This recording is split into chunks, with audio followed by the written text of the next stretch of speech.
दुर्गाचरण जी diabetes के मरीज थे। उन्हें अब रोज इंसुलिन का इंजेक्शन लेना होता था। इंसुलिन भरे इंजेक्शन की छोटी सुई लगते ही दुर्गाचरण जी के मुंह से सिसकारी निकल जाती। उन्हें यह रोज सहना पड़ता क्योंकि इंसुलिन अब उनकी जिंदगी की डोर बन गई थी। उनकी इस सिसकारी पर निर्मला जी कहती, इतने सालों से इंजेक्शन लगवा रहे हो, कारी मारना नहीं भूले। कोई छोटे बच्चे तो हो नहीं जो इंजेक्शन लगते ही सिस सिस करने लगते हो। निर्मला जी को पता था कि दुर्गाचरण जी ऐसा जानबूझकर करते हैं, फिर भी वो जरूर कहती, सच में इंजेक्शन से बहुत दर्द होता है। 2 साल हो गए हैं इस कोठी को एक वृद्धाश्रम में तब्दील किए हुए। यहाँ पर वृद्धजनों के रहने के लिए दुर्गाचरण जी ने कुशल व्यवस्था कर रखी है। दुर्गाचरण जी यहाँ पर खुश है और कभी कभी उन्हें अतीत की बातें रह रहकर याद आ जाती है। नौकरी में रहते हुए उन्होंने बैंक से लोन लेकर यह कोठी बनाई थी।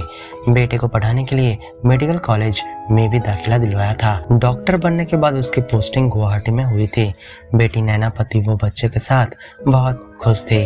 दामाद का निजी व्यवसाय था। बेटी दामाद के घर जब भी दुर्गाचरण जी और उनकी पत्नी निर्मला जी जाती तो दामाद कहता, आप मेरे माँ बाप के समान हैं। जैसे वे लोग वैसे ही आप दोनों। बुजुर्गों की सेवा नसीब वालों को ही मिला करती है। अपने दामाद की बातें सुनकर दुर्गाचरण जी और निर्मला जी गदगद हो उठते। दामाद उन्हें अपनी गाड़ी में बैठाकर दर्शनीय स्थलों पर घुमाता, बढ़िया भोजन खिलाता। दुर्गाचरण जी भी दामाद की प्रशंसा करते, सोचते पता नहीं क्यों लोग दामाद की बुराई करते हैं। एक दिन नैना का फोन आया। उसकी आवाज में घबराहट थी। माँ, गजब हो गया। रोहन का बिजनेस पार्टनर उसे धोखा देकर पूरा बिजनेस अपने नाम करवा लिया है और विदेश भाग गया है। तभी दुर्गाचरण जी निर्मला जी के हाथ से फोन छीनकर बोले, ये सब कैसे हो गया बेटी? रोहन के कारण ये सब हुआ है। सारी गलती उन्हीं की है। मैंने उन्हें बहुत बार समझाया था कि अपने बिजनेस पार्टनर के ऊपर आंख बंद करके भरोसा न करें, पर वो मेरी सुनते कहाँ है। नैना रो पड़ी। दुर्गाचरण जी बेटी को सांत्वना देते रह गए और फोन कट गया। वह धम से कुर्सी पर बैठ गए। लगा जैसे शरीर में खड़े रहने की ताकत नहीं रह गई है और निर्मला का तो जैसे मानसिक संतुलन ही खो गया। वो पागलों की भांति अपने सिर के बाल नोचने लगी। दुर्गाचरण जी ने अपने आप को संभाला। निर्मला जी को पानी पिलाकर धैर्य बंधाया कि अवरोध तो आते ही रहते हैं, सब ठीक हो जाएगा। एक दिन बेटी दामाद उनके घर आ पहुंचे। संकोच छोड़कर नैना अपनी परेशानी बयां करने लगी। पापा, हम लोग अब इतने समर्थ नहीं हैं कि किराया भी दे सकें, इसलिए कुछ दिनों के लिए हम लोग यहाँ रहेंगे। इन्हें नए सिरे से अब काम जमाना पड़ेगा। काम शुरू करने के लिए लाखों रुपए चाहिए। हमें आपकी मदद की सख्त जरूरत है। दामाद हाथ जोड़कर सासू से विनती करने लगा, पापा, आप लोगों का ही मुझे सहारा है। आपकी मदद न मिली तो मैं बेरोजगार हो जाऊंगा। बच्चों की पढ़ाई रुक जाएगी। दुर्गाचरण व निर्मला अपनी बेटी व दामाद को गरीबी की हालत में कैसे देख सकते थे।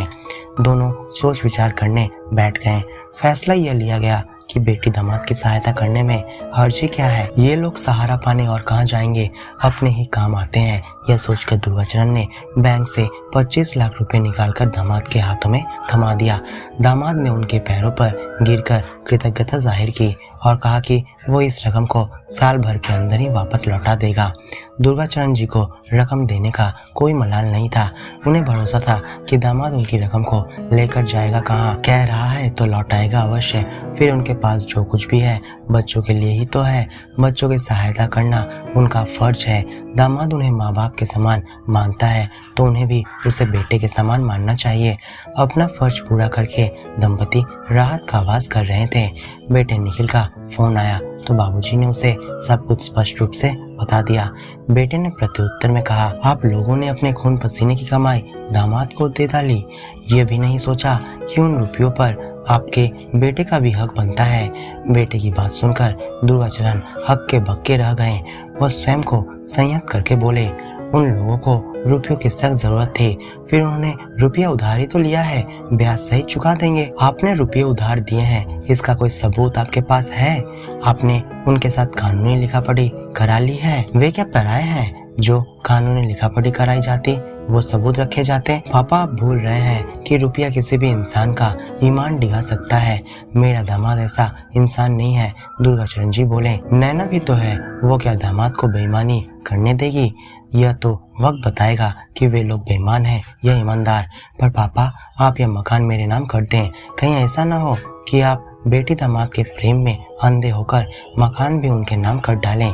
बेटे की बात सुनकर दुर्गाचरण व निर्मला सन्न रह गए। हमेशा मान सम्मान करने वाले, सलीके से पेश आने वाले बेटा बहू इस प्रकार का अशोभनीय व्यवहार क्यों कर रहे हैं, यह उनकी समझ में नहीं आ रहा था। आखिर बेटा बहू इस शर्त पर शांत हुए कि बेटी दामाद ने अगर रुपये वापस नहीं किए तो उनके ऊपर मुकदमा चलाया जाएगा। दुर्गाचरण जी सोचते, उन्होंने बेटी दामाद की सहायता करके क्या गलती की है? रुपये बेटी के सुख से अधिक कीमती थोड़ी ही है। कुछ दिन बाद बेटी दामाद माँ बाबूजी के घर को छोड़कर दूसरे किराए के मकान में शिफ्ट हो गए। हफ्ते में 2 बार बेटी दामाद का फोन आता तो दोनों पति पत्नी भावविह्वल हो उठते हैं। दामाद बिल्कुल हीरा है, बेटे से बढ़कर अपना है। बेटा कपूत बनता जा रहा है, बहू के कहने में चलता है। बहू ने ही निखिल को उनके खिलाफ भड़काया होगा। अब दुर्गाचरण व निर्मला उस दिन की प्रतीक्षा कर रहे थे जब दामाद उनका रुपया लौटाने आएगा और वे सारा रुपया उठाकर बेटा बहू के मुंह पर मारकर कहेंगे कि इस रुपये की खातिर तुम लोग रिश्तों को बदनाम कर रहे थे ना, लो रखो इन्हें। कुछ माह बाद ही बेटी दामाद का फोन आना बंद हो गया तो दुर्गाचरण निर्मला चिंतित हो उठे। वे अपनी तरफ से फोन मिलाने का प्रयास कर रहे थे पर पता नहीं क्यों फोन पर नैना व दामाद से बात नहीं हो पा रही थी। एक दिन नैना का फोन आया तो दुर्गाचरण ने उसकी खैरियत पूछने के लिए प्रश्नों की छड़ी लगा दी, पर नैना ने सिर्फ यह कहकर फोन रख दिया कि वे लोग इस बार दिवाली में न आए क्योंकि नए मकान में अधिक जगह नहीं है।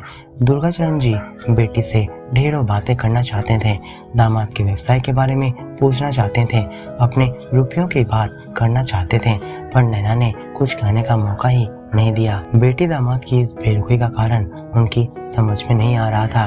देखते देखते साल पूरा हो गया। एक दिन हिम्मत करके दुर्गाचरण ने बेटी से रुपये की बाबत पूछ ही लिया। नैना जख्मी शेरनी की बातें गुर्रा उठी। आप कैसे पिता हैं कि बेटी के सुख से अधिक आपको रुपये प्यारे हैं? अभी तो इनका काम शुरू ही हुआ है, अभी से एक साथ इतना सारा रुपया निकाल लेंगे तो आगे काम कैसे चलेगा? दामाद चिंगाड़ कर बोला, मेरे स्थान पर आपका बेटा होता तो क्या आप उससे भी वापस मांगते? आपके पास रुपये की कमी है क्या? यह रुपया आपके पास बैंक में फालतू पड़ा था। मैं इस रुपये से ऐश नहीं कर रहा हूँ, आपके बेटी को ही पाल रहा हूँ। पुत्री दामाद की बातें सुनकर दुर्गाचरण व निर्मला सन कर रह गए और रुपये वापस मिलने की तमाम आशाएं निर्मूल साबित हुई। उल्टे वे उनके बुरे बन गए। रुपया तो गया ही, साथ में मान सम्मान भी चला गया। निखिल का फोन आया, पापा रुपये मिल गए। दुर्गाचरण झगड़ा गए कि उत्तर क्या दें। संभल कर बोले, दामाद का काम जम जाएगा तो रुपये भी आ जाएंगे। पापा साफ क्यों नहीं कहते कि दामाद ने रुपये देने से इनकार कर दिया, वो बेईमान निकल गया। निखिल दहाड़ा। निर्मला की आंखों से आंसू बह निकले। वो रोती हुई बोली, बेटा तू ठीक कह रहा है, दामाद सचमुच बेईमान है, रुपये वापस नहीं करना चाहता। उन लोगों पर धोखाधड़ी करने का मुकदमा दायर करो। जैसे सैकड़ों सुझाव निखिल ने फोन पर ही दे डाले थे। दूसरे दिन ही निखिल बाबूजी के घर आकर मकान को अपने नाम से कराने के पेपर्स ले आया। बाबूजी ने उन पेपर्स को अपने हाथों में लिया और कहने लगे, तुम सब बेईमान हो, रुपये के भूखे हो। मैंने एक बार धोखा खाया है, अब मैं दोबारा नहीं खाना चाहता। मैंने बहुत बड़ी गलती कर दी थी कि उनको पैसे बिना कोई कानूनी लिखा पढ़ी करके दिए, पर अभी भी मेरे पास सारे कॉल रिकॉर्डिंग्स हैं जिसमें पैसों का जिक्र किया गया है। वकील साहब से मेरी बात हो गई है, उन्होंने धोखाधड़ी का केस भी दायर कर दिया है। मैंने बेटी दामाद पर विश्वास करके ही गलती कर दिया था, पर अब नहीं। मेरी पेंशन और मकान किराए से हमें दूसरों के सामने हाथ फैलाने की जरूरत नहीं पड़ेगी। मैंने वसीयत में बेटा और बेटी दोनों को एक फूटी कौड़ी भी नहीं दी है। इस कोठी के आधे हिस्से को मैंने श्रीवल्ली एनजीओ को दान कर दिया है, जहां पर कोई भी वृद्ध जन आकर निःशुल्क रह सकता है। यही मेरा निर्णय है, अब तुम जा सकते हो। अपने कंधे पर मृदु स्पर्श से दुर्गाचरण जी अपने ख्यालों से बाहर आए। पीछे मुड़कर देखा तो निर्मला जी खड़ी थी। उन्हें पता था कि वे क्या सोच रहे हैं। निर्मला बोली, बेटी दामाद बेटा बहू सभी हमारी दौलत के भूखे थे, दौलत के लालच में हमारे साथ प्यार सम्मान का ढोंग करते रहे। दुर्गाचरण जी बोले, हमने अपने संतान के प्रति अपना फर्ज पूरा किया था। हमारे मृत्यु के बाद तो उन्हें मिलना ही था, पर उनके लालच की वजह से ही यह निर्णय लेना पड़ा ताकि उनको एक सबक मिल सके। तो दोस्तों, क्या आपको ये कहानी अच्छी लगी तो इस वीडियो को लाइक और अपने दोस्तों के साथ शेयर जरूर करें और इससे नई स्टोरी सुनने के लिए हमारे चैनल को सब्सक्राइब करना बिल्कुल ना भूलें। आपको कौन सी प्रकार की कहानी पसंद है हमें कमेंट में लिखकर जरूर बताएं।